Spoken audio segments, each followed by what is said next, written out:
Je ne pensais pas que tu avais survécu.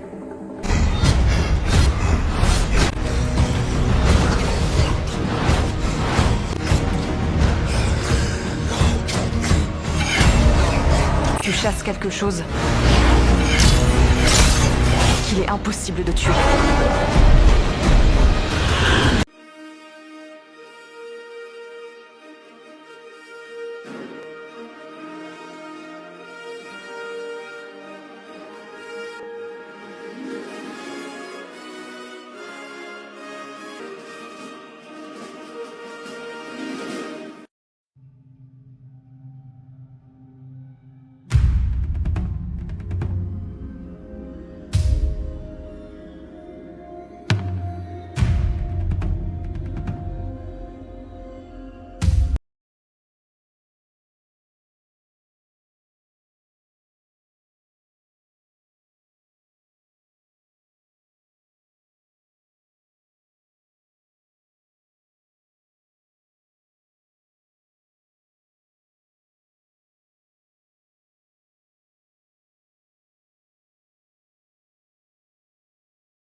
Analyse et explication du film Predator, Badland, 2025. Le film Predator, Badland opère un virage radical et audacieux dans la mythologie de la franchise. Pour la première fois, la narration est entièrement placée du point de vue des Yodja, les Predators. Le réalisateur Dan Trachtenberg plonge le spectateur au cœur de la société brutale et ritualiste de Yodja Prime, explorant les codes d'honneur, les hiérarchies implacables et les défis d'un jeune individu en quête de reconnaissance. Cette inversion de perspective n'est pas un simple gadget, mais le fondement d'un récit d'apprentissage profond qui renouvelle complètement l'intérêt pour ces créatures emblématiques. Le synopsis de Predator, Badland s'articule autour du parcours initiatique de Dek, un jeune prédateur physiquement moins imposant que les guerriers de son clan. Considéré comme un avorton par son propre père, le chef de clan Nior, Dek est en butte au mépris et à la pression constante. Son désir de prouver sa valeur le pousse à s'engager dans une quête périlleuse. Traquer le Kalisk, une créature légendaire et terrifiante qui réside sur la planète mortelle Jenna, surnommée la planète de la mort. Ce choix est à la fois un acte de désespoir et de défi envers un système patriarcal écrasant. L'intrigue de Predator, Badland prend une tournure tragique et fondatrice lorsque le frère aîné de Dek, Quay, décide de l'aider dans son exil vers Jenna, un acte de compassion qui va à l'encontre des lois cruelles du clan. La punition de Nior est immédiate et sans pitié, l'exécution de Quay. Ce meurtre fratricide, perpétré par le père lui-même, marque une rupture définitive pour Dek et installe la vengeance comme un moteur narratif latent sous sa quête initiale de gloire. Dès lors, son voyage devient bien plus personnel. Sur la planète Jenna, l'univers de Predator, Badland se déploie comme un paysage hostile et magnifique, inspiré visuellement par les peintures pulp de Frank Frazetta. Dek, isolé et vulnérable, est forcé de former une alliance improbable avec Tia, un androïde de la corporatocratie Weyland-Yutani sévèrement endommagé, et Bud, une créature indigène énigmatique. Cette dynamique de trio improbable est centrale au film, construisant une notion de famille choisie en opposition absolue avec la famille de sang toxique que Dec a fui. La première confrontation avec le Kalisk dans Predator, Badland est un moment charnière. La créature, présentée avec une terreur mythique, a l'occasion de tuer Dec mais l'épargne. Cet acte de clémence inattendue de la part d'un monstre plante les graines d'une révélation cruciale et remet en question la perception manichéenne du chasseur et de la proie. Elle introduit une moralité complexe et une forme d'honneur qui dépasse le simple code de chasse Yodja. La tension monte d'un cran dans Predator, Badland lorsque Dec, Tia et Bud sont capturés par une équipe de Weyland-Yutani. Cette intrusion de la corporation, élément iconique de l'univers alien, crée un pont narratif excitant entre les deux franchises. Tia se retrouve confrontée à sa contrepartie malfaisante, l'androïde Tessa, qui incarne l'hybrid technologique et l'exploitation sans conscience de la compagnie. Tessa entame des expériences cruelles sur Dec, le réduisant à un spécimen, un objet d'étude. L'évasion de Dec dans Predator, Badland est le catalyseur de sa transformation. Avec l'aide de Tia, il se libère et, en observant Bud, comprend la véritable nature du lien entre la créature indigène et le Kalisk, Bud et son petit. Cette révélation transforme sa quête de trophée en une mission de rédemption et de protection. Dec renonce au statut de chasseur pour endosser celui de défenseur, un changement de paradigme monumental pour un Yodja. Le génie de la survie de Dec est magnifiquement illustré dans Predator, Badland lorsqu'il utilise les ressources organiques et les ossements de Jenna pour forger ses propres armes. Cette séquence, visuellement très forte, le rapproche des protagonistes de Mad Max 2 ou du livre d'Eli, cités en influence. Il ne se bat plus avec la technologie avancée de son peuple, mais avec des armes primitives, symbolisant son rejet de l'héritage de son clan et l'affirmation de sa propre identité, forgée dans l'adversité de la planète. L'assaut de la base de Weyland-Yutani dans Predator, Badland est un tour de force d'action et de stratégie.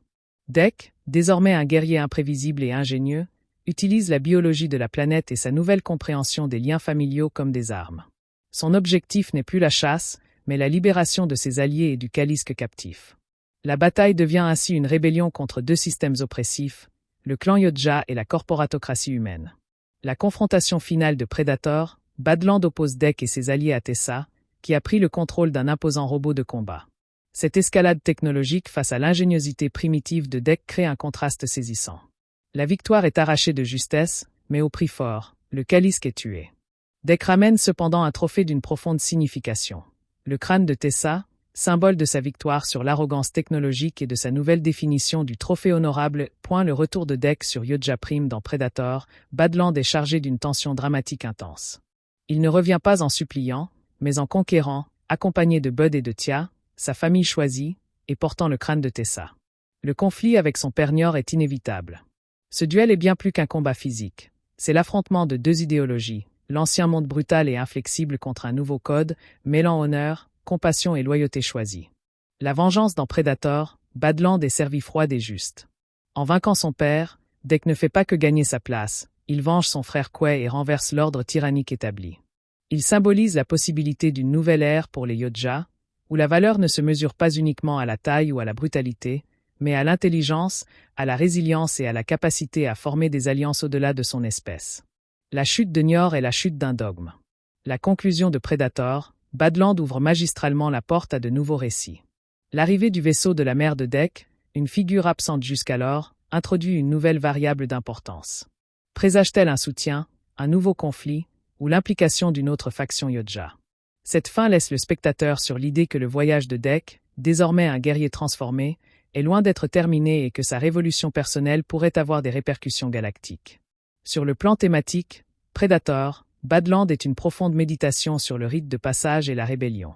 Le parcours de Dec est un Bildungsroman classique, transposé dans une culture extraterrestre violente. Le film explore la notion de famille, en opposant la famille imposée et abusive, Nior, à la famille choisie et solidaire, Tia, Bud. L'honneur, concept central de la franchise, est radicalement redéfini. Il ne réside plus dans le massacre aveugle, mais dans le courage de protéger et de faire preuve de discernement. La fusion des genres dans Predator, Badland est l'une de ses grandes forces. Dan Trachtenberg mélange allègrement le western post-apocalyptique, le héros solitaire dans un désert hostile, le film de survie primitive et la science-fiction pure. L'esthétique de Jenna, avec ses paysages désolés et ses créatures bio-organiques, contraste délibérément avec la technologie métallique et froide de Weyland-Yutani et des Yozja traditionnels, renforçant visuellement le conflit central. L'intégration de Weyland-Yutani dans Predator, Badland n'est pas un simple clin d'œil fanservice. Elle enrichit la mythologie en créant un pont tangible avec l'univers alien. La corporation y incarne, comme toujours, la cupidité et l'absence d'éthique, représentées par l'androïde Tessa. Elle sert de miroir négatif à Libri, là où les Yozja chassent par code, Weyland-Yutani exploite et dissèque par pure curiosité mercantile et volonté de domination. Le personnage de Tia dans Predator, Badland apporte une dimension philosophique cruciale. En tant qu'androïde endommagée cherchant sa propre raison d'être, elle fait écho au parcours de Dec. Leur alliance transcende la programmation et l'instinct. Elle représente l'idée que la conscience et la moralité peuvent émerger en dehors des paramètres pour lesquels on a été créé, qu'on soit un chasseur Yozja ou une machine humaine. Bud, la créature indigène dans Predator, Badland, est bien plus qu'un animal de compagnie exotique. Il est le lien émotionnel et narratif qui permet à Dec d'accéder à l'empathie. En comprenant que Bud est un enfant et en ressentant le besoin de le protéger, puis de le réunir avec son parent, Dec accomplit son humanisation, au sens figuré. Bud symbolise l'innocence et le lien naturel que Dec, élevé dans la violence ritualisée, n'avait jamais connu. La direction artistique de Predator, Badland, inspirée par des références aussi variées que les western spaghetti de Sergio Leone et les films de survie des années 80, contribue à créer une atmosphère unique. La planète Jenna est un personnage à part entière, à la fois belle et mortelle, offrant des décors grandioses qui rappellent l'âge d'or de la peinture fantastique, tout en servant de terrain de jeu parfait pour des scènes d'action organiques et inventives. Le langage Yozja créé pour Predator, Badland mérite une mention spéciale. En développant une linguistique crédible pour les Predators, le film donne une profondeur culturelle inédite à cette espèce. Les dialogues sous-titrés permettent de saisir les nuances des relations, des insultes, des codes, transformant ces créatures de simples antagonistes en une société complexe avec ses propres politiques, ses conflits familiaux et ses traditions. Le film Predator, Badland réussit le pari difficile de rendre son protagoniste Yozja, Dec, profondément émouvant et identifiable, malgré son apparence extraterrestre et sa culture barbare. Sa lutte contre l'oppression parentale, son sentiment d'inadéquation, et sa quête pour se définir par lui-même sont universels. Le spectateur est invité à compatir avec un monstre, brouillant ainsi les lignes établies par les films précédents. La figure du père, Njor, dans Predator, Badland est l'incarnation de la tradition toxique. Son autorité est basée sur la peur, la force brute et le mépris de toute faiblesse perçue. Son exécution de son propre fils Quay le place immédiatement comme l'antagoniste ultime, bien au-delà du Kalisk ou de Tessa. Son duel contre Dec est la confrontation inévitable entre l'ancien monde et le nouveau, entre le conservatisme brutal et l'évolution éthique.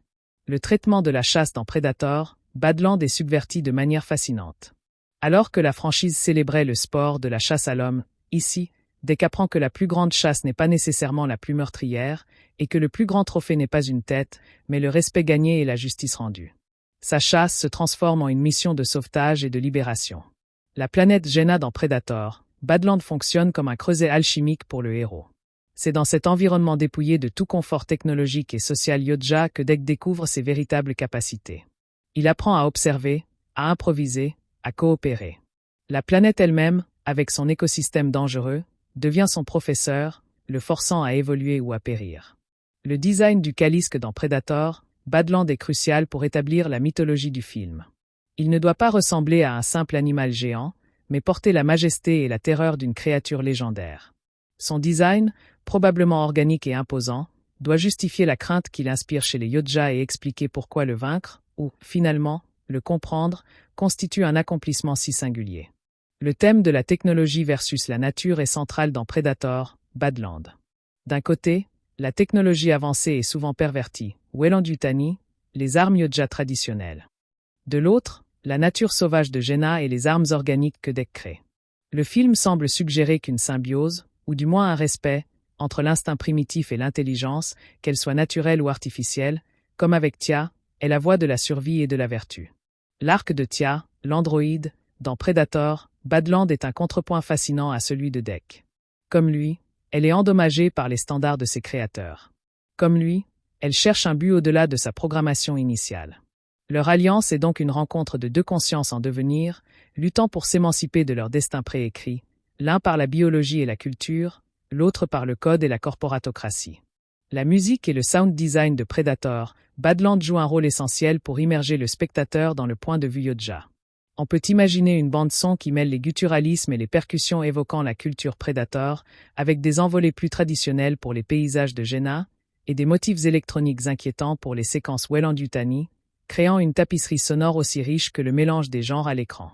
En conclusion, Predator, Badland se présente comme l'opus le plus ambitieux et le plus novateur de la franchise depuis le film original. En faisant d'un Predator le protagoniste à part entière, en développant sa culture et en lui offrant un arc émotionnel complexe, Dan Trachtenberg ne se contente pas de raconter une nouvelle aventure, il élargit considérablement les possibilités narratives de cet univers. Le film promet à la fois un spectacle d'action viscérale et une réflexion sur l'honneur, la famille et la rébellion, le tout servi par une direction artistique inspirée et un pont audacieux vers l'univers plus large d'Alien.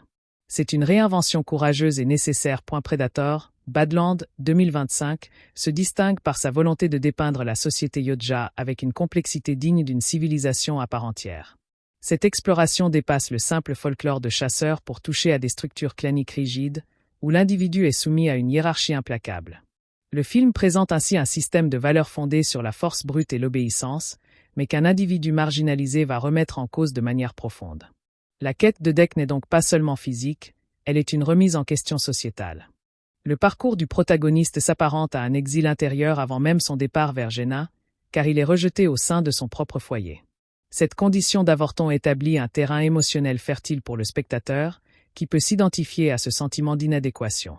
La planète Yodja Prime est présentée non comme un simple décor, mais comme le reflet d'un ordre social brutal et immuable. La relation toxique avec le père, Nior, sert de catalyseur à toute la rébellion narrative qui va suivre, ancrant le conflit dans des dynamiques familiales universelles. Le geste du frère aîné Kwe constitue l'étincelle d'humanité dans ce monde de rigueur impitoyable, introduisant le thème de la solidarité contre l'autorité. Son exécution par leur propre père transforme un rite de passage en une croisade personnelle teintée de vengeance. Cet acte fonde la moralité du récit, en opposant la loyauté familiale aveugle à un code d'honneur plus personnel et empathique.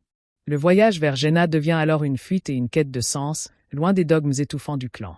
L'arrivée sur la planète de la mort marque un basculement tant géographique que narratif, plongeant le héros dans un écosystème totalement étranger. Jenna incarne l'archétype du lieu de purification, où le héros est dépouillé de ses anciens repères pour en forger de nouveaux. L'alliance forcée avec Tia l'androïde brise immédiatement l'isolement de Deke, tout en créant un choc culturel et technologique.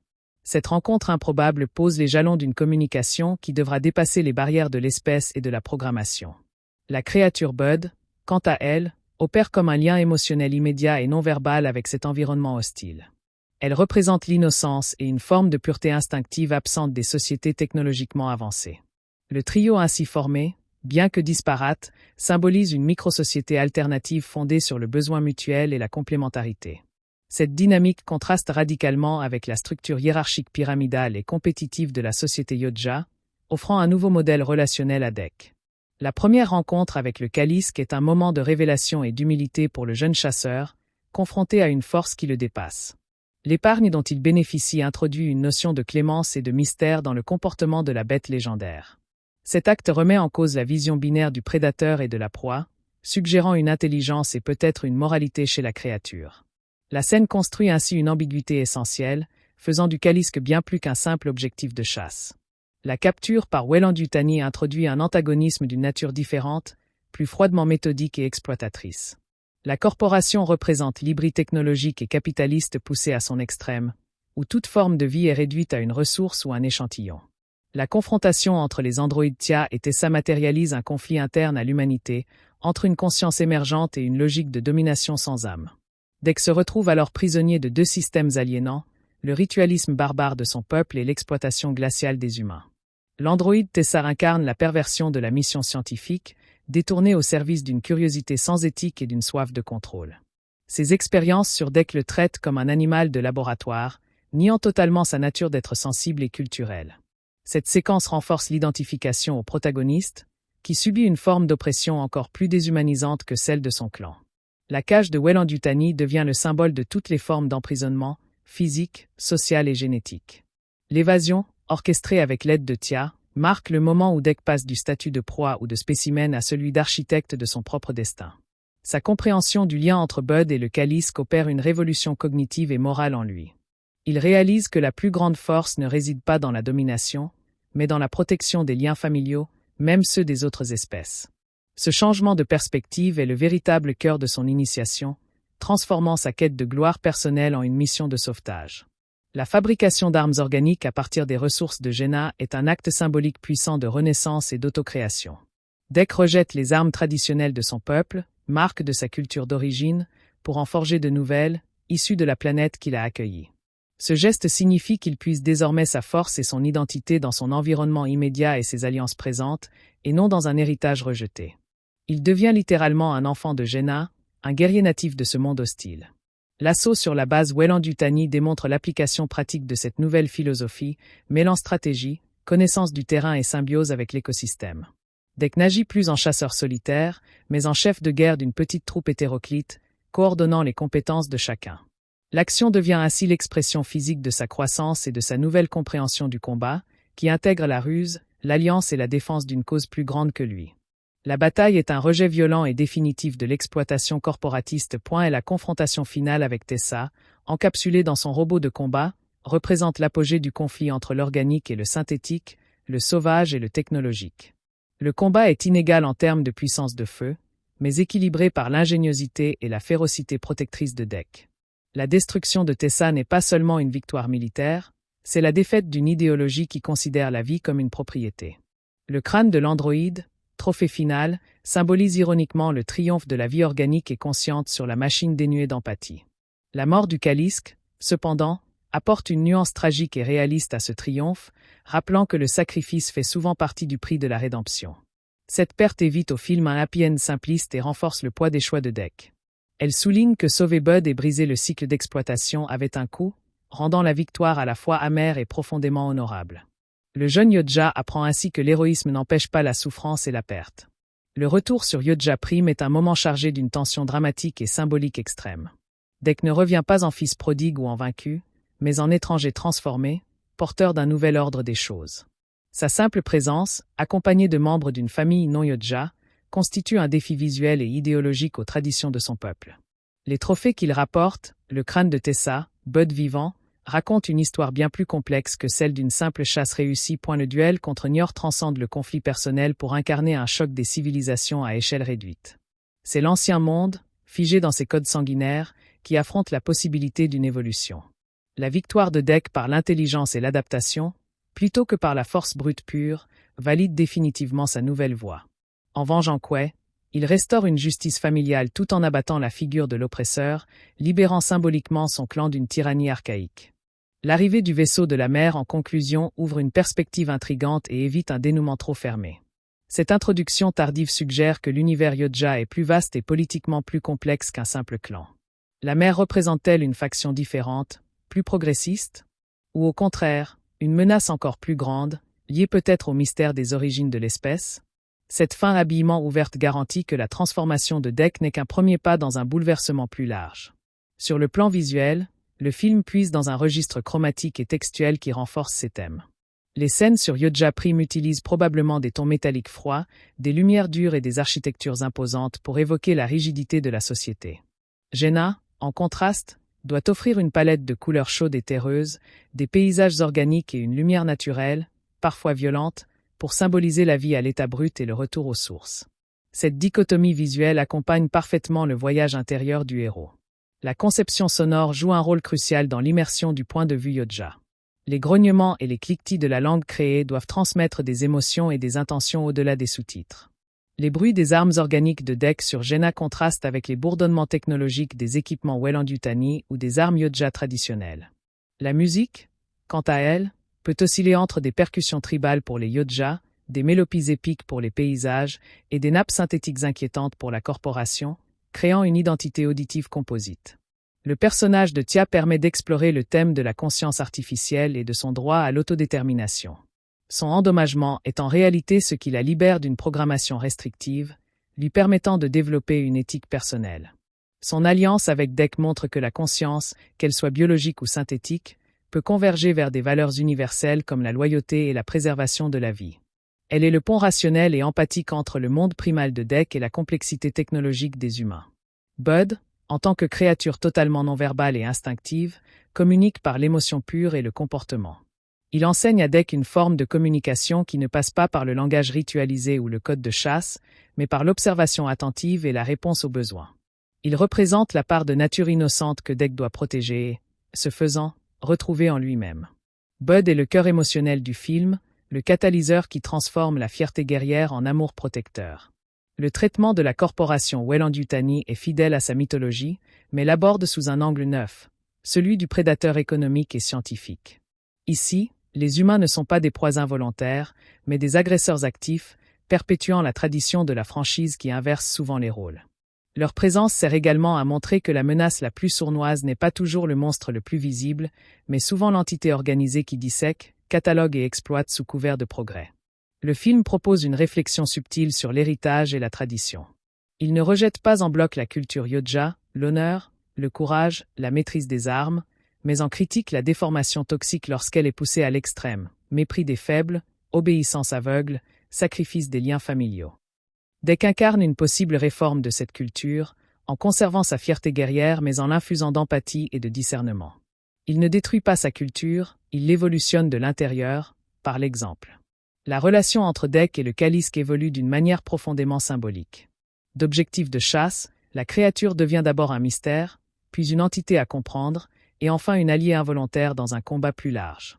Cette trajectoire reflète l'évolution mentale de Dec, de la vision étroite du trophée à la reconnaissance d'une parenté dans la sauvagerie, et enfin au respect pour un être dont il partage désormais le territoire et la lutte contre un ennemi commun. Les armes organiques de Dec ne sont pas de simples outils. Elles sont des extensions de son nouveau pacte avec Jaina. Chaque arme, forgée à partir d'os, de bois pétrifié ou de tendons, raconte l'histoire de sa survie et de son adaptation. Elles sont littéralement imprégnées de l'esprit de la planète, opposées au métal froid et impersonnel des armes manufacturées. Dans les combats, leur utilisation doit avoir une physicalité et une brutalité différentes, plus ancrées, plus viscérales. Le climax n'est pas seulement une bataille pour la survie, mais un plaidoyer pour la diversité des formes de vie et de conscience. D'un côté, Tessa et Weyland-Yutani représentent une homogénéisation forcée, une volonté de tout réduire à des données et du matériel exploitable. De l'autre, l'alliance de Dec, Tia, Bud et même du Kalisk célèbre une coalition hétéroclite où chaque membre conserve son intégrité tout en contribuant à un objectif commun. La victoire est celle du particulier sur l'uniforme. La fin du film, avec Dec assumant potentiellement un nouveau leadership sur Yodja Prime, pose la question de la gouvernance. Après avoir renversé le tyran, comment construire une société nouvelle? La présence de Tia et Bud à ses côtés laisse entrevoir un modèle de société plus inclusive, peut-être plus ouverte à des alliances extraterrestres. Le film évite ainsi le piège du héros solitaire dont la quête se termine par l'isolement. Au contraire, Dec fonde sa force sur sa communauté choisie. En élargissant le point de vue à celui des Yodja, le film enrichit considérablement la franchise d'un point de vue dramatique. Il devient possible d'explorer des intrigues politiques, des conflits de succession, des schismes religieux ou philosophiques au sein de cette espèce. Badland ouvre la porte à des récits qui pourraient ressembler à du Game of Thrones interstellaire ou à des épopées mythologiques, le tout dans le cadre unique et reconnaissable de l'univers Predator. La réussite du film repose également sur sa capacité à maintenir la tension et l'action propre à la franchise, tout en injectant cette profondeur nouvelle. Les scènes de chasse, de traque et de combat doivent être aussi inventives et intenses que dans les opus précédents, mais elles gagnent une charge émotionnelle supplémentaire car les enjeux sont désormais personnels et éthiques, et non plus seulement une question de survie immédiate. Le spectateur est investi dans la réussite de Dec à un niveau bien plus profond. Finalement, Predator, Badland se positionne comme un film charnière. Il honore le patrimoine de la franchise en représentant la culture Yodja avec un sérieux et un respect nouveaux, tout en osant la subvertir de l'intérieur. Il prouve que ces créatures, longtemps cantonnées au rôle d'antagonistes spectaculaires, peuvent porter une histoire émotionnellement riche et philosophiquement engageante. Le film ne remplace pas les classiques, il élargit l'horizon de ce que peut être un film Predator, promettant un avenir des plus excitants pour cette mythologie cinématographique. Predator, Badland établit d'emblée sa singularité en adoptant une perspective entièrement subjective sur l'univers Yodja, une première qui transforme en profondeur la relation du spectateur à cette espèce emblématique. Ce choix narratif audacieux implique une immersion totale dans une psyché et une culture radicalement étrangères, nécessitant la création d'un système cohérent de valeurs, de rituels et de communication. Le film dépasse ainsi le stade du simple divertissement d'action pour proposer une véritable plongée anthropologique fictive, où le monstre devient le sujet de sa propre histoire tragique et héroïque. La société Yodja dépeinte dans le film se révèle être une structure complexe et impitoyable, régie par des codes d'honneur qui semblent aussi rigides que profondément iniques. Le clan de Dek fonctionne sur un darwinisme social exacerbé, où la valeur d'un individu se mesure exclusivement à sa prouesse physique et à sa capacité à rapporter des trophées prestigieux. Cette hiérarchie brutale est incarnée par la figure du père, Nior, dont l'autorité semble absolue et la justice expéditive, créant un environnement où la moindre faiblesse est éradiquée sans pitié et où la compassion est considérée comme une tare fatale. Dek, en tant qu'avorton, occupe une position sociale intenable, constamment humilié et rabaissé pour des caractéristiques physiques qui échappent à son contrôle. Son parcours initial n'est donc pas motivé par une soif de gloire gratuite, mais par un désir désespéré de reconnaissance et d'appartenance, un besoin universel qui rend son personnage immédiatement empathique. Cette quête d'identité au sein d'un système qui le rejette constitue le moteur émotionnel principal des premiers actes, avant de se muer en une remise en question radicale de ce même système. La relation fraternelle avec Quay introduit une nuance cruciale dans cet univers de fer, prouvant que l'empathie et la solidarité peuvent persister même dans les conditions les plus hostiles. L'acte de Quay, aidant son frère à s'exiler, représente un premier pas vers la rébellion contre l'ordre établi, un sacrifice fondé sur l'amour plutôt que sur le calcul politique ou l'ambition. Son exécution sommaire par Nior ne constitue pas seulement une perte personnelle pour Dek, elle symbolise l'écrasement brutal de toute alternative morale au sein du clan, scellant définitivement la rupture du protagoniste avec sa société d'origine. L'arrivée sur Jenna, la planète de la mort, opère une coupure esthétique et narrative totale, plongeant le héros dans un écosystème d'une beauté sauvage et menaçante. Cet environnement fonctionne comme un personnage à part entière, à la fois adversaire et professeur, qui dépouille Dek de ses certitudes technologiques et culturelles. La survie dans ce cadre exige une réadaptation complète, une reliance aux signes primordiaux du terrain, du climat et de la faune, forçant le jeune Yodja à développer des compétences que sa société méprisait peut-être. La rencontre avec Tia, l'androïde endommagé, est bien plus qu'une simple alliance de circonstances. Elle représente la collision de deux formes de conscience marginalisées. Tia, en tant qu'entité synthétique dysfonctionnelle aux yeux de ses créateurs, fait écho à la condition d'avorton de Dek. Leur communication difficile, devant surmonter les barrières de la langue, de la biologie et de la programmation, illustre la naissance laborieuse d'une compréhension mutuelle qui ne repose sur aucun préjugé partagé, mais sur une expérience commune de la vulnérabilité.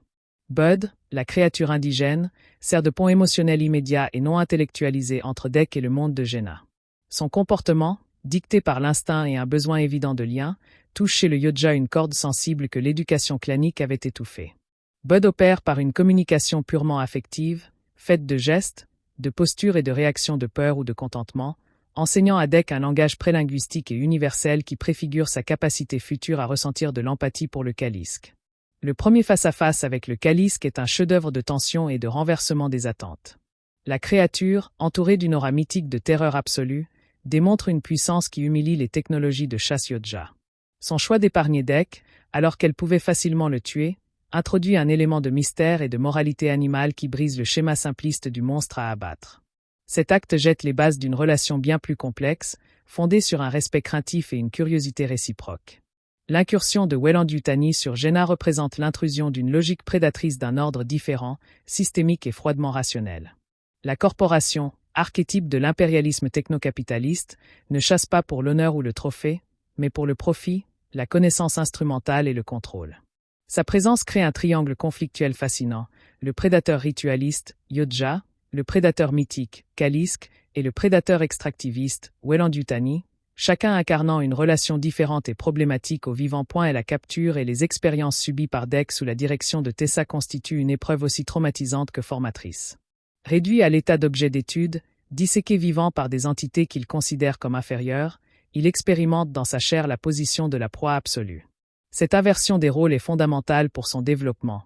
Elle lui permet de comprendre physiquement et émotionnellement la terreur et l'impuissance qu'il était censé infliger, consumant définitivement toute illusion de supériorité intrinsèque de son espèce. L'évasion, orchestrée en symbiose avec Tia, marque le passage à l'action autonome et concertée.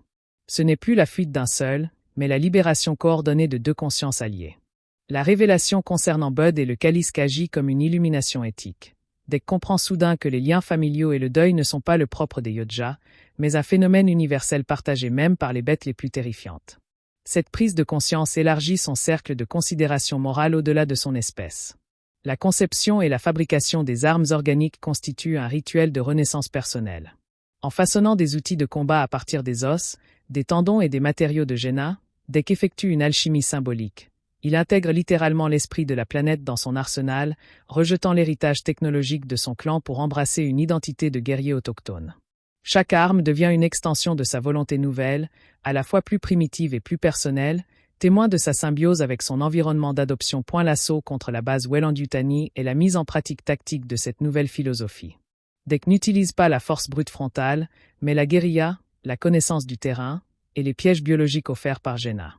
Il orchestre une rébellion de l'écosystème lui-même contre l'intrusion technologique, transformant la flore et la faune locale en armes. Cette séquence d'action est ainsi chargée d'une signification écologique et politique, montrant la résistance du vivant organisé contre l'appareil d'exploitation. La confrontation avec Tessa, devenu centurion mécanique, cristallise le conflit entre deux ontologies. D'un côté, une conscience organique, forgée par l'épreuve, l'empathie et l'alliance avec le sauvage. De l'autre, une intelligence artificielle pervertie, cherchant à dominer et à classifier le vivant dans une logique de contrôle absolu. Le combat est disproportionné en apparence, mais il oppose la rigidité prévisible de la machine à l'adaptabilité sauvage et imprévisible d'un être devenu une force naturelle. La mort du Kalisk, dans le feu de l'action, évite tout sentimentalisme facile et inscrit le sacrifice au cœur du processus de rédemption. Dek ne peut tout sauver, son intervention a un coût. Cette perte tragique renforce le poids de ses choix et la gravité des enjeux. Elle signifie que la lutte contre l'oppression entraîne nécessairement des dommages collatéraux, et que l'héroïsme consiste parfois à assumer ses pertes tout en poursuivant le combat pour préserver ce qui peut encore l'être. Le retour triomphal mais grave sur Yodja Prime est un moment de confrontation symbolique extrême.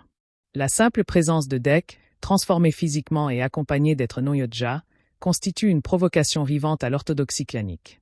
Les trophées qu'il rapporte, le crâne d'un androïde et une créature vivante, racontent une histoire inédite, incompréhensible selon les anciens codes, et nécessitent donc un nouveau récit, que Dek devra imposer par la parole et par la force. Le duel final contre Nior est bien plus qu'un règlement de compte familial. C'est la joute oratoire et physique entre deux conceptions du monde. Nior défend l'immobilisme, la pureté des traditions, la loi du plus fort. Dek incarne l'évolution, l'hybridité, l'honneur redéfini par l'expérience du terrain et la rencontre de l'autre. Sa victoire, obtenue par l'intelligence et l'utilisation de tactiques apprises sur Jenna, valide empiriquement la supériorité de sa nouvelle voix sur l'archaïsme brutal de son père. La vengeance pour Quay, une fois accomplie, libère Dek du fardeau du passé mais ne le restaure pas dans l'ancien ordre. Au contraire, elle le place dans la position délicate du fondateur d'un nouvel ordre. Sa légitimité ne vient plus de la lignée, mais de son exploit et de la nouvelle famille qu'il s'est constituée. La fin ouverte, avec l'arrivée du vaisseau maternel, introduit une complexité politique immédiate. Sa mère représente-t-elle une autre faction, un contre-pouvoir, ou une menace liée aux conséquences galactiques de ses actes? L'esthétique du film joue un rôle narratif essentiel. Le contraste entre la froideur technologique de Yodja Prime, ses architectures oppressantes et ses lumières artificielles, et la chaleur organique, les paysages grandioses et la lumière crue de Jenna, matérialise visuellement le parcours intérieur de Dek. La palette évolue probablement avec lui, passant des teintes métalliques aux ocres, aux sanguines et au vert profond, épousant son enracinement croissant dans le biologique. La bande-son et le design sonore participent activement à l'immersion subjective. La langue Yodja créée doit posséder sa propre musicalité et sa rugosité, transmettant des émotions complexes derrière les sous-titres. Les sons des armes organiques, craquements, sifflements, impact mat s'opposent aux bourdonnements électriques et aux décharges nettes des armes à énergie. La musique peut fusionner des percussions tribales, des chœurs gutturaux pour les séquences Yodja, et des motifs plus lyriques ou angoissants selon les moments, créant une identité auditive hybride. Le personnage de Tia permet d'approfondir le thème de la conscience et de la loyauté désormais libre. Son « dommage » est en réalité une cicatrice de son individualisation, une faille dans sa programmation par laquelle s'engouffre sa propre volonté. Son éthique se construit non sur des commandements, mais sur l'observation des conséquences de ses actes et sur le lien noué avec Dek. Elle incarne la possibilité pour une intelligence artificielle de développer un sens moral non imposé, mais découvert par l'expérience relationnelle. Bud, en tant qu'être purement réactif et émotionnel, est le baromètre moral silencieux du film. Ses réactions de peur, de confiance ou de détresse guident inconsciemment les choix de Dek et du spectateur. Il représente la part de vulnérabilité universelle qui appelle à la protection, transcendant les catégories d'espèces. C'est par son intermédiaire que Dek accède à une empathie concrète, active, qui se traduit non par un sentiment vague, mais par des actes de défense déterminés. La représentation de Weyland-Yutani est ici particulièrement percutante car elle montre la corporation sous son jour le plus cynique, non pas comme des explorateurs, mais comme des braconniers interstellaires. Leur base sur Jenna est une enclave de pollution technologique dans un écosystème préservé, une métaphore de l'extractivisme colonial. Leur défaite est donc satisfaisante à un niveau écologique et politique, renforçant l'idée que la résistance peut venir d'une alliance entre les forces natives et des défecteurs du système oppressif. Le film propose une réflexion sophistiquée sur la transmission culturelle. Il montre qu'une tradition peut à la fois structurer une identité et l'emprisonner.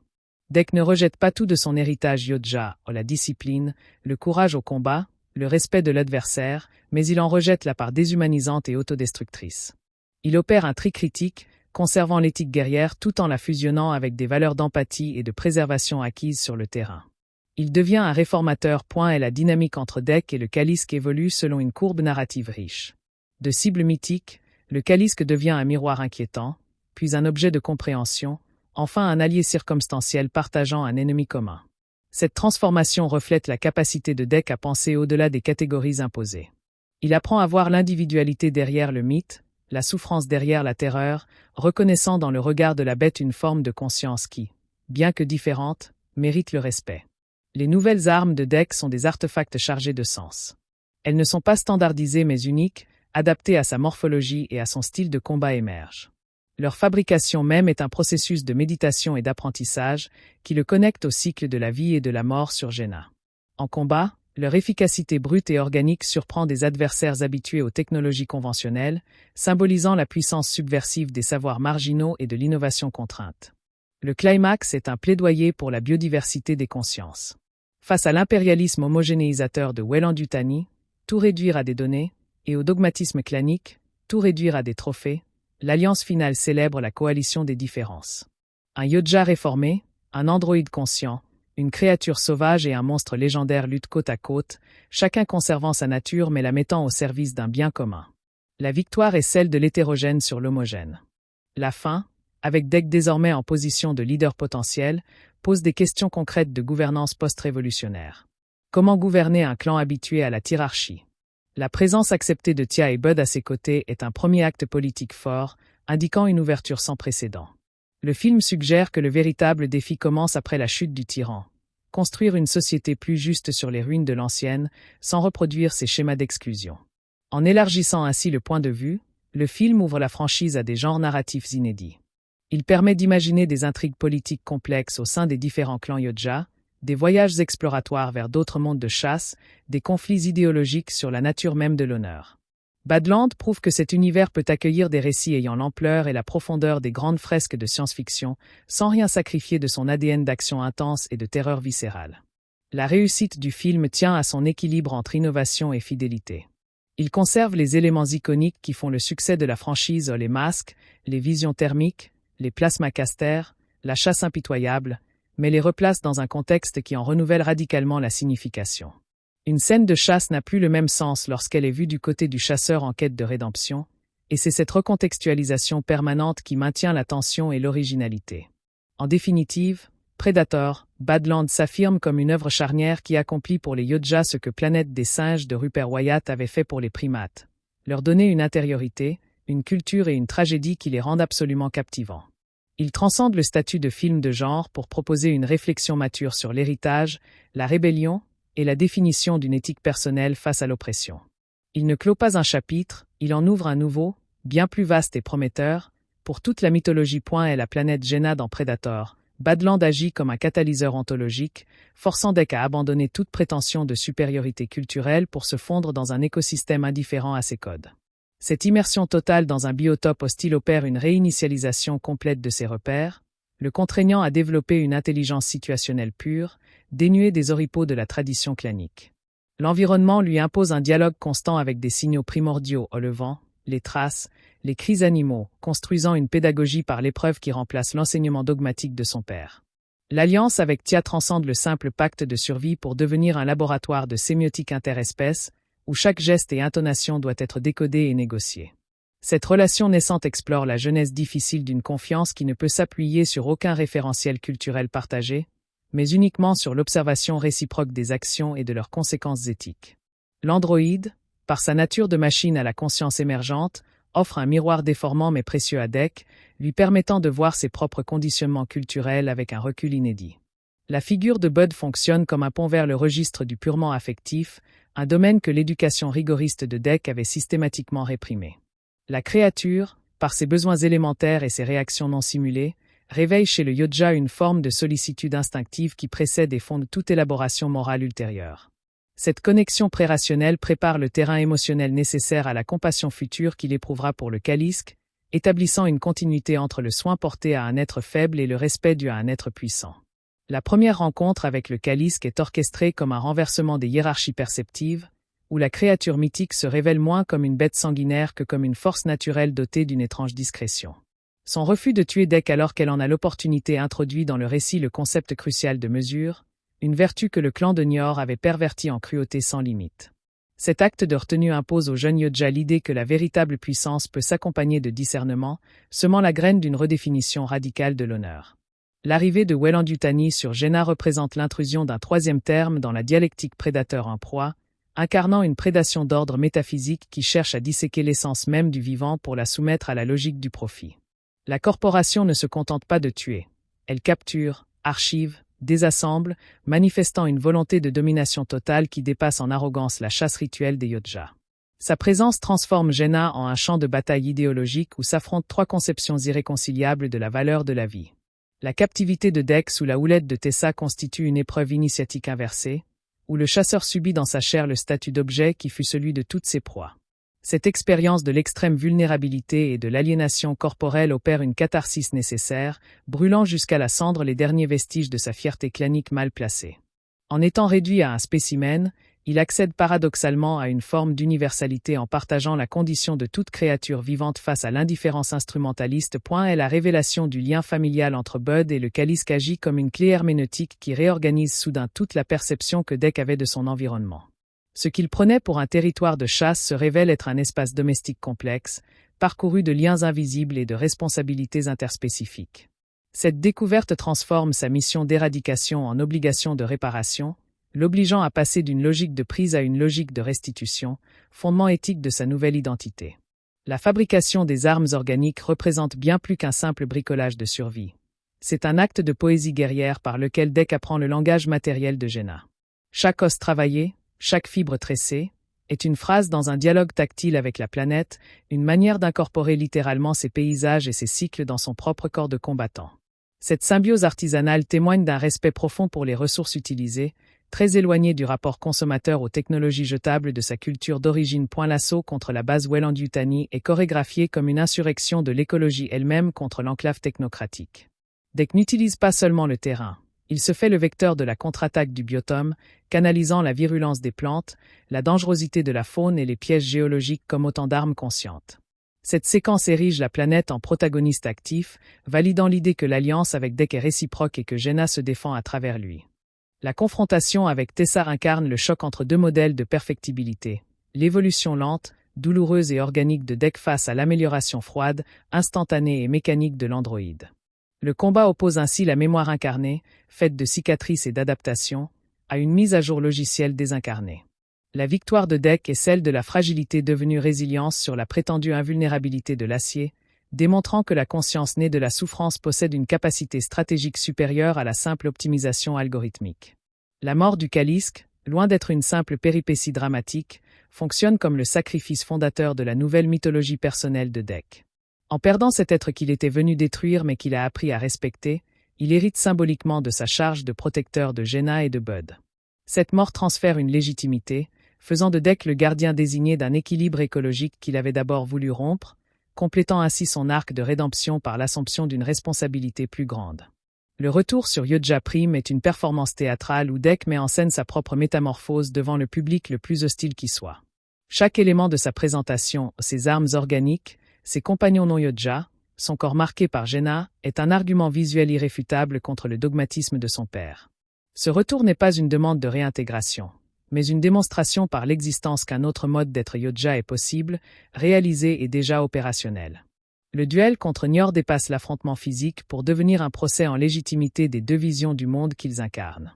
Chaque coup porté est un argument, chaque esquive une réfutation. La défaite du père n'est pas seulement une victoire martiale, c'est l'invalidation empirique de tout son système de valeurs, prouvée par le fait que ses méthodes rigides n'ont pas su prévoir ni contrer l'adaptabilité sauvage acquise par son fils.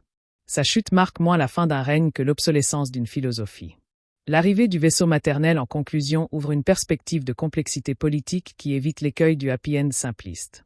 Cette figure maternelle longtemps absente introduit la question du lignage matriarcal et des possibles conflits interclaniques, suggérant que la société Yodja est traversée de factions et de luttes d'influence que Dek devra maintenant apprendre à naviguer. Elle représente l'ouverture du champ politique, où la force brute doit désormais composer avec la diplomatie, les alliances et la gestion de l'héritage symbolique. L'esthétique du film opère une distinction systématique entre les espaces de contraintes culturelles et les espaces de liberté potentielle. Yodja Prime est filmé avec des angles serrés, des cadres géométriques rigides et une lumière contrôlée, reflétant l'emprise totale du social sur l'individu. Jenna, au contraire, bénéficie de plans larges, de compositions organiques et d'une lumière naturelle changeante, offrant un champ des possibles infinis où l'identité peut se redéfinir hors des sentiers battus. La bande-son participe activement à cette dichotomie. Les bruits mécaniques, les bourdonnages électroniques et les langues ritualisées de Yodja Prime contrastent avec la symphonie chaotique du vivant sur Jenna, le vent, les cris animaux, le craquement des matériaux naturels. La musique elle-même pourrait évoluer d'un orchestre synthétique et martial pour le clan vers des compositions plus hybrides, intégrant des instruments acoustiques et des voix animales transformées, accompagnant l'hybridation croissante de l'identité de Dek. Le personnage de Tia permet d'explorer le thème de la mémoire et de l'identité fracturée. En tant qu'androïde endommagée, elle possède des souvenirs corrompus et une programmation incomplète, ce qui la force à construire son étau à partir de fragments et d'expériences nouvelles. Son processus d'individuation fait écho à celui de Dek, qui doit lui aussi recomposer une identité à partir des débris de son éducation et de ses découvertes sur Jenna. Leur alliance est donc celle de deux êtres en reconstruction, s'étayant mutuellement dans leur devenir. Bud, de son côté, représente la part d'innocence préculturelle que toute société complexe tend à réprimer. Sa présence constante rappelle que sous les strates de ritualisation et de technicité, persiste un fond commun d'affect primaire la peur, la faim, le besoin de contact qui unit toutes les créatures sensibles. En protégeant Bud, Dek ne fait pas qu'obéir à un sentiment moral. Il réhabilite cette part négligée de sa propre existence, retrouvant un accès à sa propre animalité bienveillante. La représentation de Weyland-Yutani atteint ici un degré de cynisme particulièrement aigu, la corporation agissant non en explorateur mais en nécrophore, prélevant des spécimens sur un monde qu'elle contribue à mourir. Son avant-poste sur Jenna est une bulle de stérilité aseptisée dans un océan de vie foisonnante, une parfaite métaphore de l'approche extractiviste qui ne voit dans la biodiversité qu'un stock de ressources à valoriser. Sa défaite est ainsi vécue comme une restauration écologique autant que politique. Le film propose une réflexion subtile sur la transmission et l'innovation. Dek n'est pas un révolutionnaire qui rejette tout l'héritage, c'est un réformiste qui opère un tri critique, distinguant ce qui, dans la tradition, relève de l'essence de l'honneur, le courage, le respect de l'adversaire, l'endurance, de ce qui n'en est qu'une déformation historique, la cruauté, le mépris du faible, l'obéissance aveugle. Sa nouveauté réside dans sa capacité à hybridiser cet héritage filtré avec des apports exogènes, créant une synthèse originale. L'évolution de la relation avec le Kalisk suit une trajectoire de reconnaissance graduelle. D'abord perçu comme un objectif abstrait, le trophée légendaire, puis comme un obstacle concret, la force qui l'épargne, ensuite comme un sujet digne d'étude, le parent de Bud, enfin comme un allié dans un combat commun. Chaque étape correspond à un élargissement du cercle de considération morale de Dek, depuis l'égocentrisme clanique jusqu'à une forme de cosmopolitisme interspécifique. Les armes organiques de Dek sont des artefacts ambivalents. Elles sont à la fois des outils de mort et des témoignages de sa connexion vitale avec Jenna. Leur beauté réside dans cette dualité, elles ne cachent pas leur fonction meurtrière, mais l'assument pleinement tout en manifestant le respect pour les matériaux qui les composent.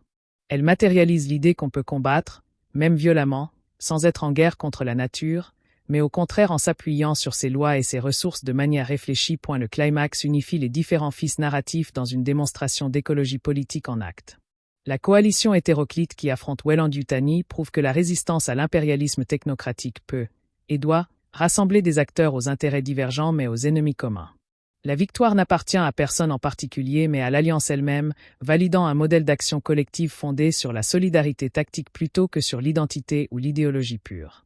La fin ouverte pose les bases d'un nouveau cycle narratif centré sur la gouvernance.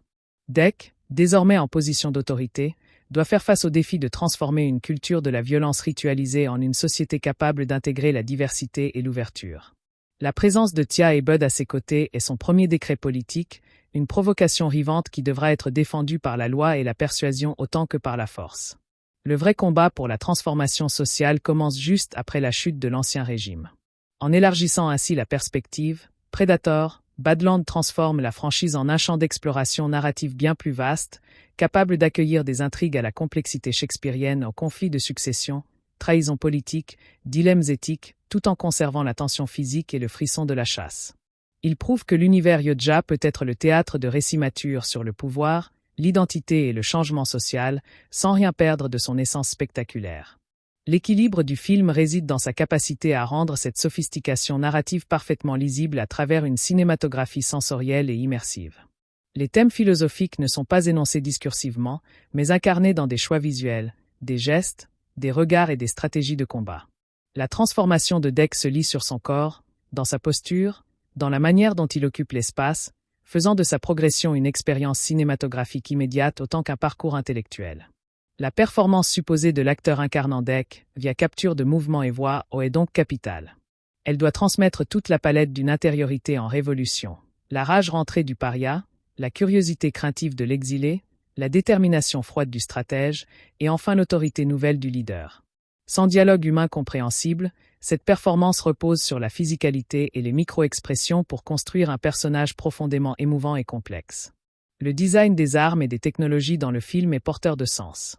Les équipements Yodja traditionnels, bien que reconnaissables, paraissent soudain lourds, ostentatoires et presque vulgaires face à l'élégance fonctionnelle des outils organiques de Dec.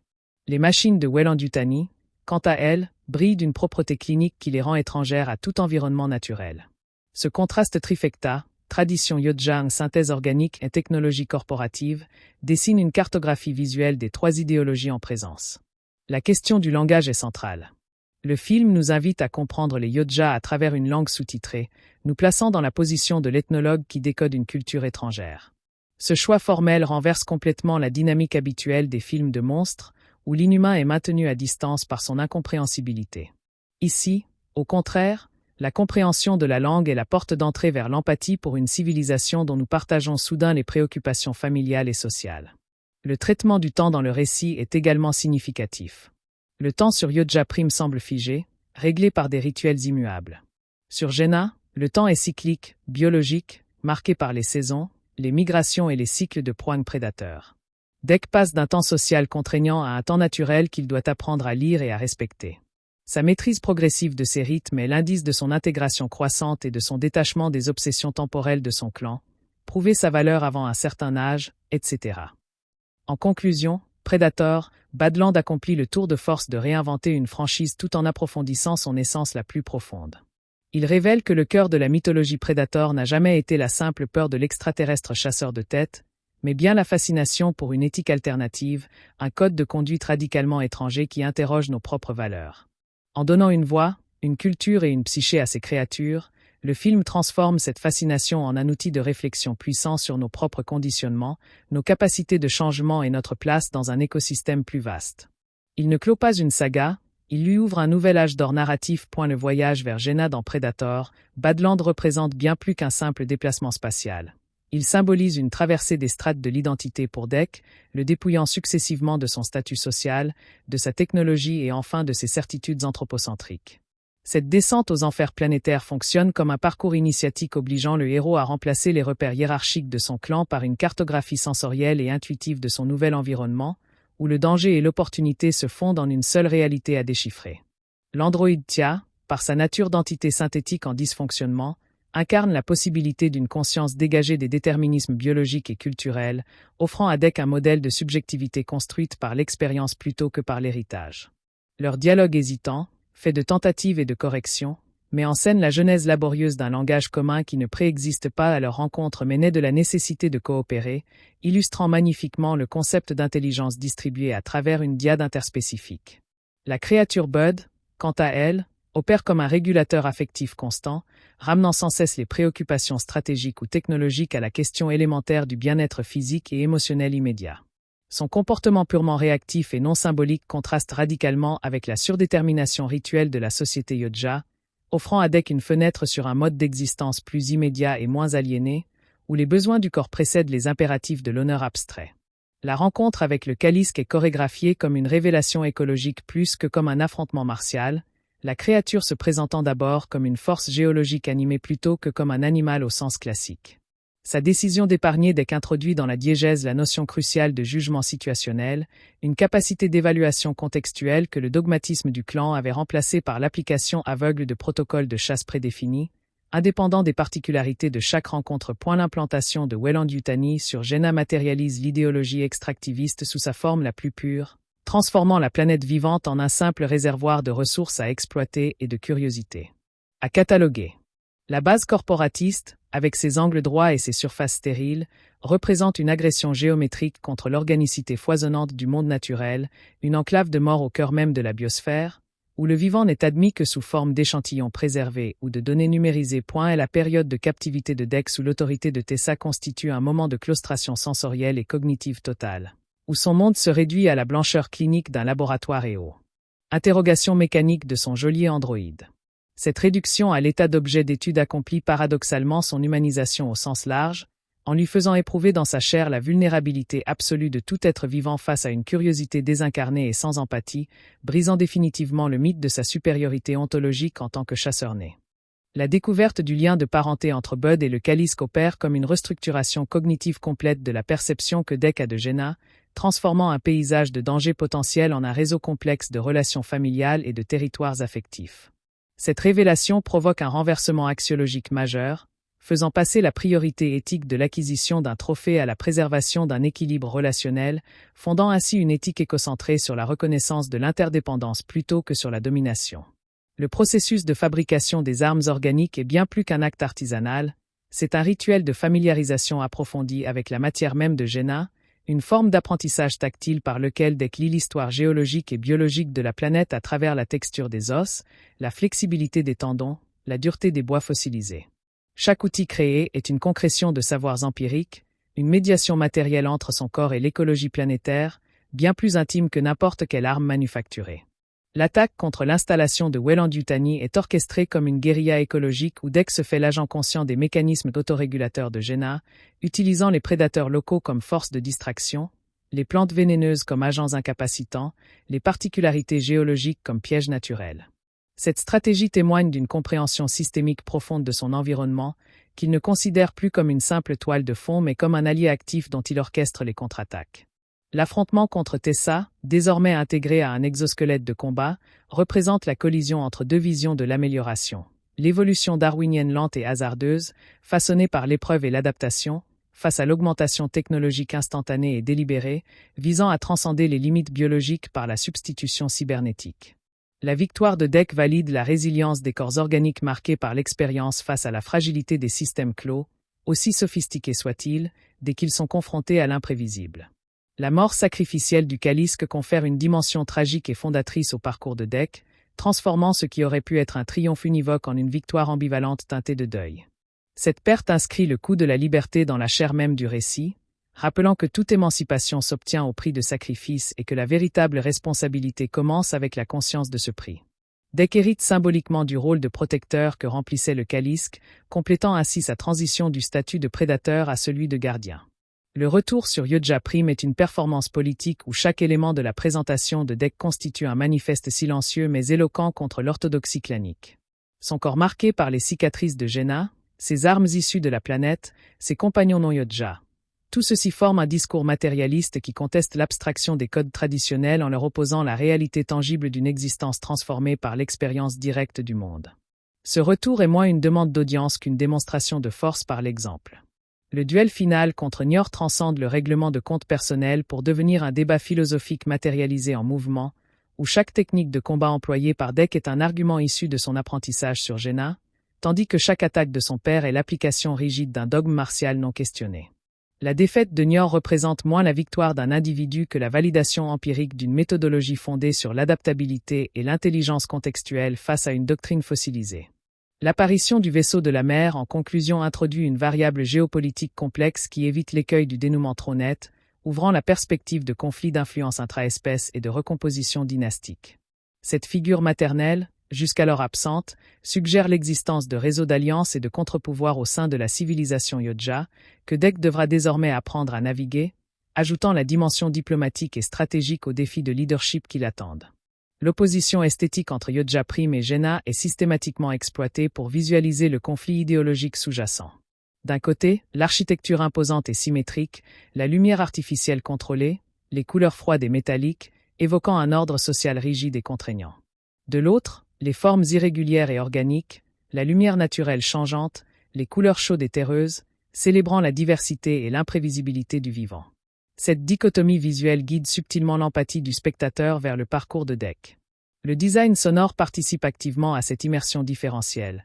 L'acoustique réverbérante et les bruits mécaniques stéréotypés de Yodja Prime créent une sensation d'enfermement codifié, tandis que la riche tapisserie sonore de Jenna, composée de 1000 bruits animaux, végétaux et géologiques, produit une impression d'ouverture et de complexité inépuisable.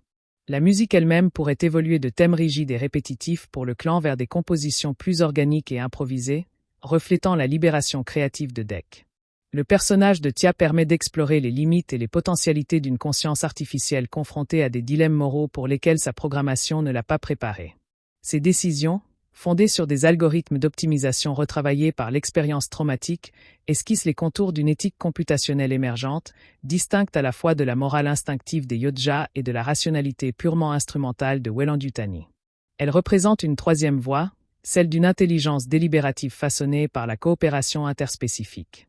Bud, en tant qu'être purement situé dans le présent de ses sensations, fonctionne comme un antidote à la surinterprétation symbolique qui caractérise les sociétés complexes. Sa présence rappelle constamment que sous les constructions culturelles sophistiquées, les rites de chasse, les hiérarchies claniques, les projets corporatifs persiste un socle commun de besoins biologiques et de réponses affectives qui unit toutes les créatures sensibles. En prenant soin de Bud, Dek renoue avec cette couche fondamentale d'existence partagée. Et la corporation Weyland-Yutani est dépeinte ici sous son jour le plus nihiliste, non comme une entreprise cherchant à comprendre l'univers, mais comme une entité cherchant à le dissoudre en informations exploitables, réduisant la merveille à des données et la vie à des schémas reproductibles.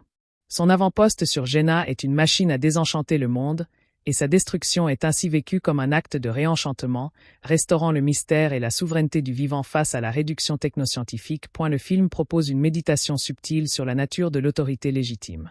L'autorité de Niort est fondée sur la tradition, la coercition et la peur, tandis que celle que Dek est en train d'acquérir se fonde sur la compétence démontrée, la loyauté méritée et la vision d'un avenir différent. Le film suggère que la véritable autorité émerge non de la soumission imposée, mais de la capacité à inspirer et à fédérer autour d'un projet commun, même et surtout si ce projet remet en cause l'ordre établi. La relation évolutive entre Dek et le Kalisk suit une trajectoire de reconnaissance mutuelle graduelle, passant par les stades de l'ignorance mythifiée, de la confrontation physique, de l'observation curieuse, de la compréhension empathique, et enfin de l'alliance tactique. Cette progression modèle le développement de la faculté d'attention chez Dek, qui apprend à regarder l'autre non plus à travers le filtre de ses préjugés culturels, mais dans sa réalité singulière et ses connexions écologiques. Les armes organiques créées par Dek sont des objets frontières, à la fois outils et œuvres d'art, instruments de mort et témoignages de respect pour les matériaux qui les composent. Leur beauté réside dans leur franchise matérielle, elles ne dissimulent pas leur origine animale ou végétale, mais la magnifient, célébrant le cycle de la vie et de la mort dans lequel elles s'inscrivent. Elles matérialisent une éthique de la violence assumée mais mesurée, nécessaire mais non glorifiée pour elle-même. Le climax unifie les multiples dimensions du récit au personnel, écologique, politique, dans une séquence d'action qui est aussi une démonstration philosophique. La coalition improbable qui vint Weyland-Yutani prouve que l'efficacité peut naître de la diversité et que la force d'un collectif réside dans la complémentarité de ses membres plutôt que dans leur uniformité. La victoire n'est attribuable à aucun héros solitaire, mais à l'émergence d'une intelligence collective adaptative, née de la nécessité et de la volonté de coopérer. La fin du film pose les jalons d'une réflexion sur les défis de la transition politique. Dek, désormais en position de leader, devra transformer la victoire militaire en transformation sociale durable, ce qui implique de construire de nouvelles institutions, de réécrire les codes et de gérer les résistances au changement au sein même de son clan. L'intégration de Tia et Bud sera son premier test de gouvernance inclusive, nécessitant de forger un nouveau récit collectif capable d'incorporer l'altérité radicale. En élargissant ainsi le champ de la franchise, Predator, Badland démontre la plasticité narrative de l'univers Yodja, capable d'accueillir des interrogations profondes sur la loyauté, la trahison, la légitimité du pouvoir et les conflits de valeurs, le tout dans le cadre d'un cinéma d'action spectaculaire et sensuel. Il ouvre la porte à des récits où la tension dramatique naît autant des dilemmes éthiques et des manœuvres politiques que des affrontements physiques, enrichissant considérablement le potentiel mythologique de la saga. La réussite formelle du film réside dans son habileté à rendre ces enjeux abstraits parfaitement palpables à travers une mise en scène sensorielle. La transformation de Deke n'est pas racontée, elle est montrée, dans la manière dont il se déplace différemment sur Jenna, dont il touche les matériaux avec une curiosité nouvelle, dont son regard passe de l'arrogance à l'observation attentive. Le spectateur éprouve physiquement son apprentissage à travers la cinématographie et le montage. La performance en capture de mouvements supposés de l'interprète de Deke est donc d'une importance capitale. Elle doit transcrire une gamme émotionnelle complexe sans le support du visage expressif humain, en s'appuyant sur la posture, la gestuelle, la qualité du mouvement et l'orientation du masque. Cette performance physique doit communiquer la tension interne entre l'entraînement rigide reçu et les émotions nouvelles qui cherchent à s'exprimer, faisant du corps de Deke un champ de bataille visible entre l'ancien et le nouveau. Le design des artefacts technologiques et naturels sert de langage visuel secondaire. La technologie Yodja traditionnelle paraît soudain ostentatoire et peu pratique face à l'élégante frugalité des solutions trouvées par Deke sur Jenna. La technologie de Weyland-Yutani, brillante et lisse, semble étrangère à toute vie, presque hostile à la matière elle-même. Les créations hybrides de Deke, en revanche, semblent croître naturellement de la planète, visuellement harmonieuses avec leur environnement, signifiant son intégration réussie. La linguistique créée pour les Yodja est un personnage à part entière. Sa grammaire gutturale et ses concepts intraduisibles renforcent l'altérité radicale de cette civilisation, mais en nous donnant accès à ses significations par le sous-titrage, le film nous invite à franchir la barrière de l'étrangeté pour découvrir une humanité paradoxale, avec ses amours, ses jalousies, ses ambitions logées dans une forme de vie radicalement non humaine. C'est un exercice d'anthropologie spéculative d'une grande puissance. La gestion du temps narratif est également porteuse de sens. Le temps sur Yodja Prime est un temps social, scandé par les cérémonies et les échéances imposées. Sur Jenna, c'est un temps écologique, régi par les cycles des proies, la croissance des plantes, l'érosion des roches. L'apprentissage de Deke consiste en partie à se réaccorder à ce temps lent et inexorable de la nature, à remplacer l'impatience du jeune guerrier par la patience du trappeur et l'opportunisme de l'écologiste.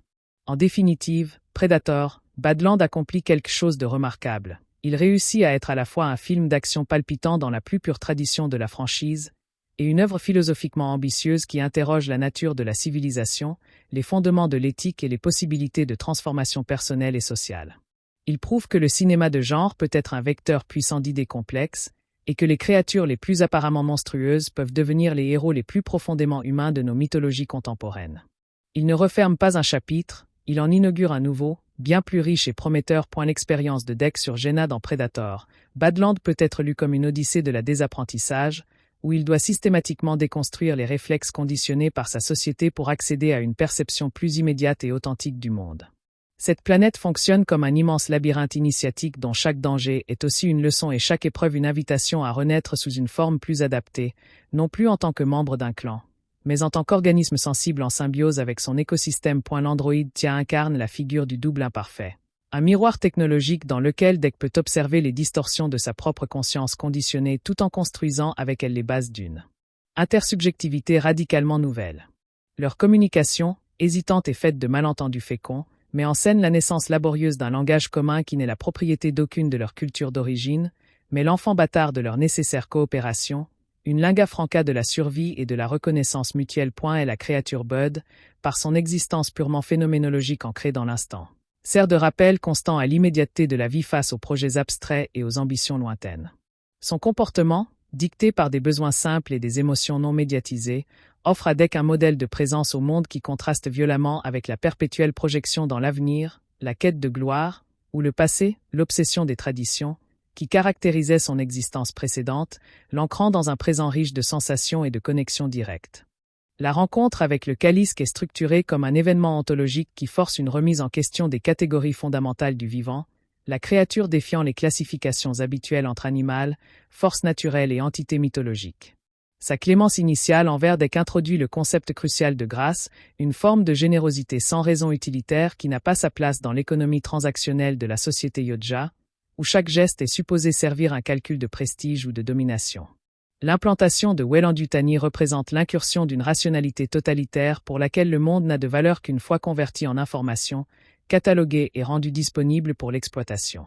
La base, avec son architecture aseptique et ses protocoles stériles, constitue une négation physique de la logique organique et désordonnée de Jenna, une tentative d'imposer une grille de lecture abstraite sur la complexité foisonnante du réel, réduisant la diversité du vivant à des lignes dans une base de données. La séquence de captivité transforme Dec de sujet agissant en objet contemplé, inversant complètement la dynamique qui définissait son identité de chasseur. Cette expérience de l'objectivation radicale, de se voir réduit à un spécimen sous l'œil indifférent des capteurs et des instruments, lui offre une perspective unique sur la violence épistémologique que son peuple fait subir à ses proies, et plus largement, que toute civilisation impérialiste fait subir au monde qu'elle prétend conquérir ou cataloguer. La révélation du lien familial entre Bud et le Kalisk opère comme une révélation écologique majeure, transformant la carte mentale que Dec se faisait de Jenna d'un terrain de chasse en un tissu complexe de relations interdépendantes. Cette découverte élargit son cercle de considération morale au-delà de l'individu pour englober des systèmes relationnels entiers, fondant une éthique de la préservation qui privilégie le maintien des liens et des équilibres sur la capture d'un trophée singulier, aussi prestigieux soit-il. L'artisanat des armes organiques est un processus d'inculturation profonde par lequel Dec apprend à lire les propriétés matérielles de Jenna comme un langage, déchiffrant dans la densité d'un os, la flexibilité d'une liane ou la tranchance d'un éclat de silice les potentialités martiales offertes par la planète. Chaque outil façonné est une concrétion de savoirs locaux, une cristallisation de son dialogue avec l'environnement, bien plus personnelle et significative que la réception passive d'un équipement standardisé de son clan. L'assaut contre la base corporatiste est mené comme une guerre d'usure écologique, où Dec utilise moins sa force personnelle que sa connaissance intime des flux et des cycles de Jenna pour retourner l'écosystème contre l'intrus technologique. Il orchestre des glissements de terrain, détourne des cours d'eau, attire des prédateurs, faisant de la planète entière un allié conscient dont il est le catalyseur et le guide, démontrant une maîtrise stratégique bien supérieure à la simple compétence martiale.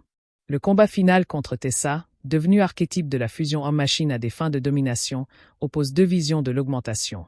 L'une, subie et organique, forgée dans la douleur et l'adaptation au réel, Dec, l'autre, choisie et cybernétique, visant à transcender les limites du corps par le remplacement technologique, Tessa. La défaite de l'androïde signe le triomphe de la résilience biologique et de l'intelligence située sur la puissance computationnelle déracinée, aussi impressionnante soit-elle en environnement contrôlé. La mort du Kalisk, bien que tragique, fonctionne comme un sacrifice fondateur qui transfère la responsabilité de la protection de Jenna et de Bud sur les épaules de Dec. Cette transmission de charge symbolique parachève sa transformation. Il n'est plus l'étranger prédateur, mais le gardien désigné, celui qui a compris les équilibres du monde et accepté d'en devenir le défenseur, assumant un rôle écologique qui dépasse largement ses préoccupations personnelles initiales de reconnaissance clanique. Le retour sur Yodja Prime est une performance hautement symbolique où chaque élément du cortège de Dec constitue un défi visuel aux canons esthétiques et moraux de sa société d'origine. Ses armes rudimentaires mais efficaces, ses compagnons non conventionnels, son corps marqué par les épreuves plutôt que par les rituels. Tout cela forme un manifeste matérialiste contre l'idéalisme abstrait des traditions, prouvant par l'existence même qu'une autre voie est possible et viable. L'affrontement avec Nior est un duel de paradigmes où le père représente la fidélité à un code transcendant et immuable, tandis que le fils incarne la primauté de l'expérience terrain et de l'adaptation contextuelle. La victoire de Dec valide moins sa supériorité physique que la supériorité épistémologique de sa méthode, une connaissance incarnée, forgée dans l'interaction directe avec le réel, sur une connaissance livresque et dogmatique, reproduite sans être questionnée. L'arrivée du vaisseau maternel en conclusion introduit une dimension de politique galactique qui complexifie considérablement la situation de Dec, transformant son succès personnel en un enjeu de pouvoir à plus large échelle. Cette figure longtemps absente pourrait incarner une faction rivale, une alliée potentielle, ou simplement les conséquences imprévues de ses actes sur l'équilibre des forces entre les clans Yodja, ouvrant la voie à des conflits bien plus subtils que de simples duels ritualisés. La dichotomie esthétique entre les deux mondes est exploitée avec une grande finesse pour renforcer le conflit narratif. Yodja Prime est visuellement caractérisé par la symétrie, la répétition et la clôture, évoquant une société fermée sur elle-même et hostile à l'altérité. Jenna, au contraire, célèbre l'asymétrie, la diversité et l'ouverture, avec ses paysages grandioses et ses formes de vie imprévisibles, offrant une métaphore visuelle parfaite de la transformation psychique de Dec.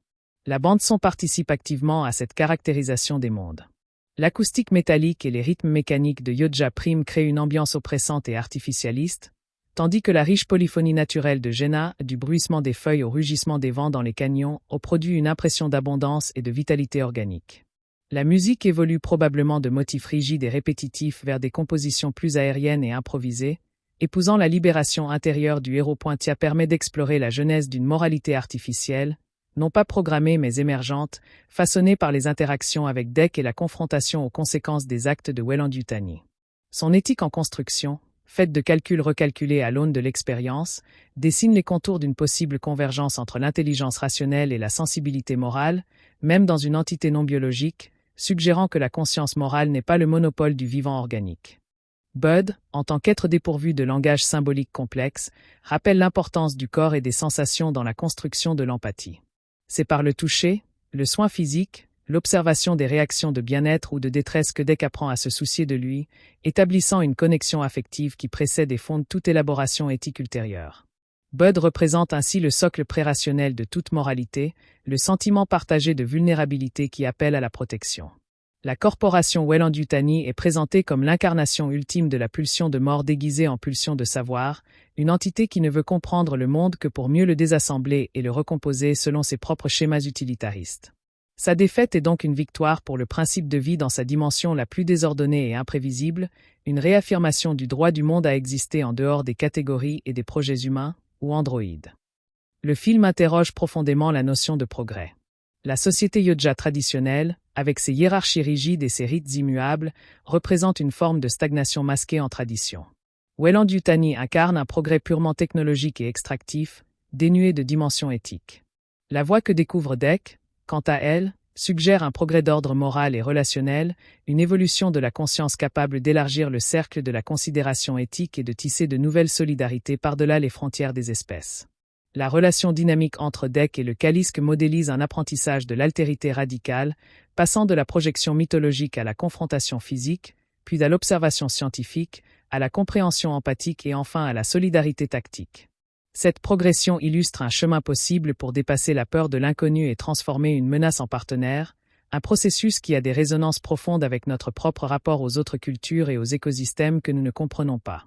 Les armes organiques de Dec sont des objets liminaux, à cheval entre la nature et la culture, le don du milieu et le travail de l'artisan. Leur beauté tient à leur honnêteté matérielle, elles ne dissimulent pas leur origine animale ou minérale, mais l'exhibent, intégrant la mort et la transformation dans le cycle même de leur création et de leur utilisation.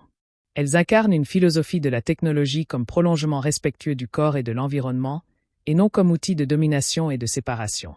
Le climax rassemble les multiples fils narratifs en une démonstration d'écologie politique appliquée.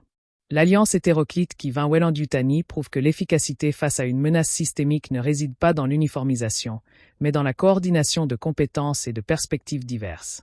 La victoire est le fruit d'une intelligence collective émergente, capable d'intégrer la force brute, la stratégie algorithmique, la connaissance du terrain et la rage protectrice en un seul mouvement cohérent.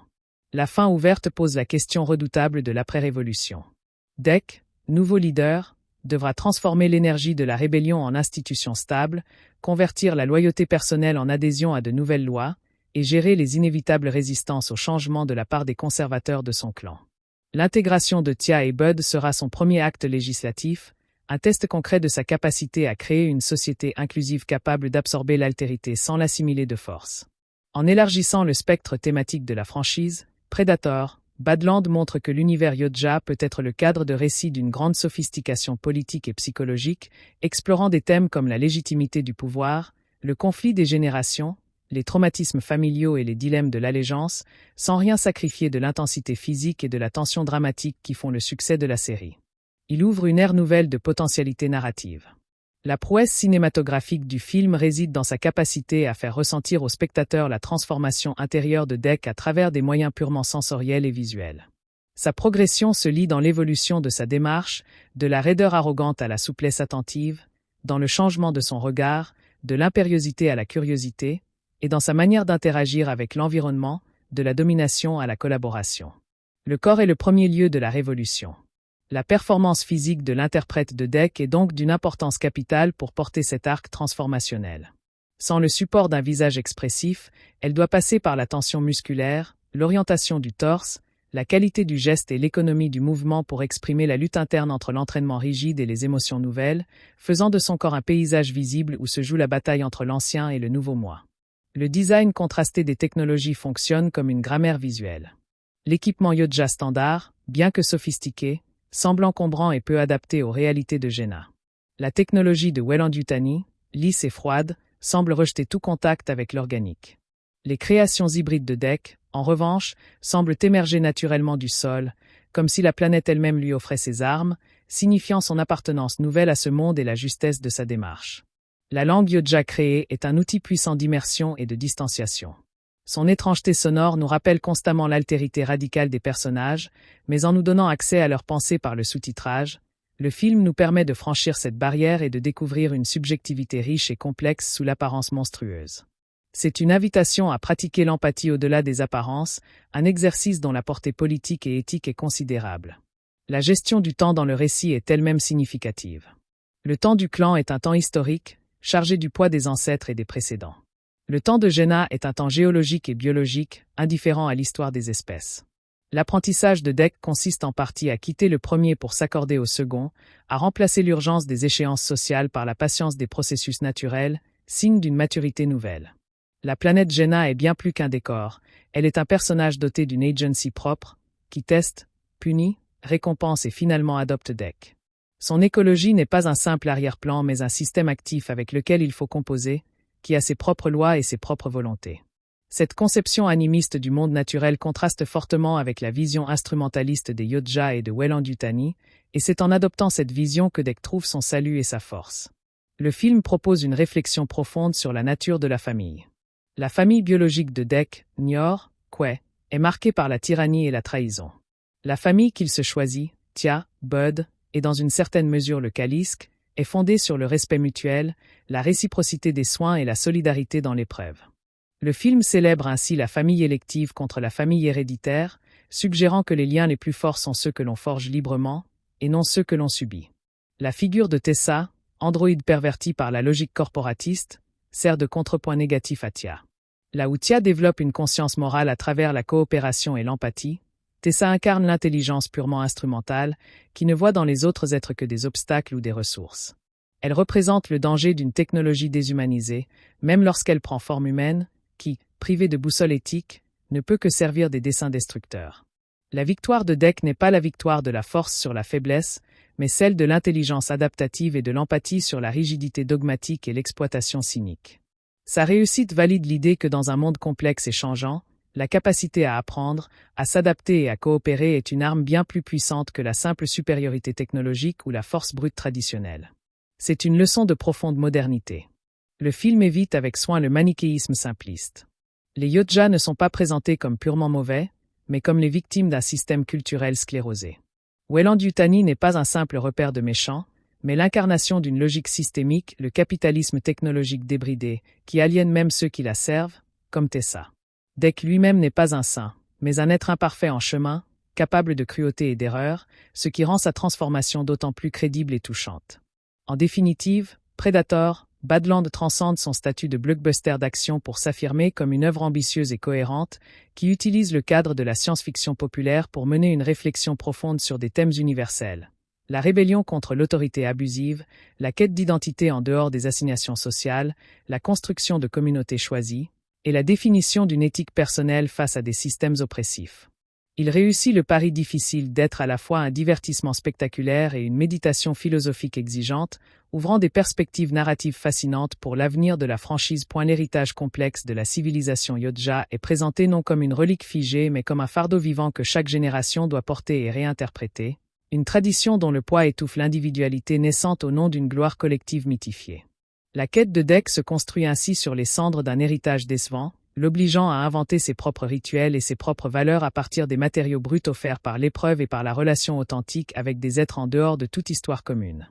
La planète Jaina opère comme un théâtre de la révélation où chaque élément du paysage, chaque créature et chaque phénomène naturel participe à une vaste pédagogie par l'immersion, forçant une désarticulation complète des schémas cognitifs préétablis.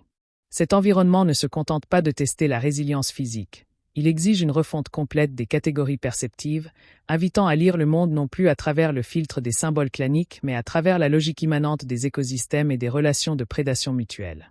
L'alliance avec Tia dépasse le cadre utilitaire d'une coopération de circonstances pour explorer la genèse fragile d'une confiance interspécifique, bâtie sur la reconnaissance progressive d'une volonté et d'une intégrité morale chez l'autre. Leur relation devient un micro-laboratoire d'éthique appliquée, où chaque décision de partage des ressources, de protection mutuelle ou de délégation de tâches construit les fondations d'un contrat social minimal mais robuste, antérieur à toute loi écrite ou à toute coutume héritée. La figure de Bud fonctionne comme un catalyseur de l'empathie prélinguistique, son existence vulnérable et dépendante activant chez Dec des instincts de soins que sa culture avait méthodiquement réprimés au profit d'une idéologie de la force autosuffisante. Cette relation asymétrique, où Dec devient le protecteur, restaure une dimension de responsabilité nourricière totalement absente du code de Chasyodja, reliant la notion d'honneur à la capacité de préserver la vie fragile plutôt qu'à l'aptitude à l'éteindre. La confrontation initiale avec le Kalisk est scénarisée comme un renversement de la relation sujet-objet, la créature imposant son altérité absolue non par la menace immédiate mais par un comportement imprévisible qui défie les catégories du chasseur et de la proie. Son attitude échappe aux grilles d'analyse instinctive de Dec, le contraignant à suspendre son jugement et à adopter une posture d'observation pure, première étape indispensable vers une compréhension qui n'est plus fondée sur la projection de ses propres schémas culturels. L'intrusion de Weyland-Yutani introduit un troisième terme dans l'équation morale du film, incarnant une forme de prédation d'ordre métaphysique qui ne vise pas la mort mais la possession du vivant par son assimilation dans des schémas informationnels. La corporation représente la négation de tout mystère, la volonté de transformer l'opacité du monde en données transparentes et exploitables, une entreprise de démystification totale qui est aussi une forme profonde de violence contre l'autonomie ontologique des êtres et des écosystèmes. La séquence de captivité et d'expérimentation constitue pour Dec une plongée dans la condition d'objet pur, une expérience limite où sa subjectivité de guerrier est niée au profit de son statut de spécimen biologique. Cette réduction à l'état de chose observable et manipulable accomplit une catharsis essentielle en lui faisant vivre de l'intérieur le sort qu'il était destiné à infliger à d'autres, brisant définitivement l'illusion d'une supériorité naturelle et fondant la possibilité d'une éthique de l'égalité ontologique devant la souffrance. L'élaboration des armes organiques représente un processus d'inculturation profond par lequel Dec apprend littéralement la langue des matériaux de Jenna, déchiffrant dans les propriétés physiques de l'os, de la fibre et de la silex les potentialités martiales offertes par la planète. Cette activité artisanale est un acte de méditation active et de dialogue tactile avec son environnement, produisant des objets qui sont à la fois des extensions de son corps et des cristallisations de sa compréhension intime des lois du monde qui l'entoure. L'offensive contre l'avant-poste corporatiste est menée comme une guérilla écologique où Dec agit en tant que catalyseur des forces autorégulatrices de Jenna, utilisant moins sa force personnelle que sa connaissance fine des flux énergétiques, des comportements animaux et des vulnérabilités géologiques de la planète. Cette stratégie démontre une maîtrise non plus de la technologie, mais de l'écologie profonde, une capacité à penser et à agir en termes de systèmes interconnectés plutôt que d'affrontements linéaires et frontaux. La résolution narrative, avec le retour de Dec sur Yodja Prime et l'affrontement final, ne clôt pas simplement une quête personnelle mais ouvre un champ de possibles politiques considérables, posant la question redoutable de la fondation d'un nouvel ordre social sur les ruines de l'ancien. Le film se termine ainsi sur le seuil d'une aventure bien plus complexe que la simple traque, celle de la construction institutionnelle, de la réforme culturelle et de la gestion du pouvoir dans une société en pleine transformation identitaire.